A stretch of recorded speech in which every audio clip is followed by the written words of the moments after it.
এই কুয়াশা ক্লাবের যে সমস্ত স্বেচ্ছাসেবক বা সদস্য যারা অক্লান্ত পরিশ্রম করে প্রত্যেক বছর বিভিন্ন রকম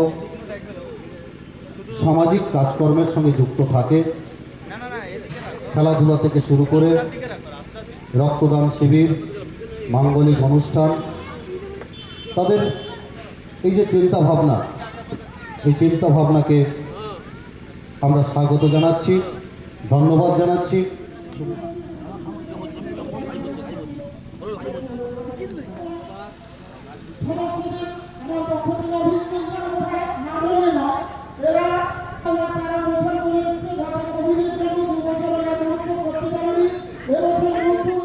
তাদের প্রয়াস, তাদের চলাচলকে সুগম করে।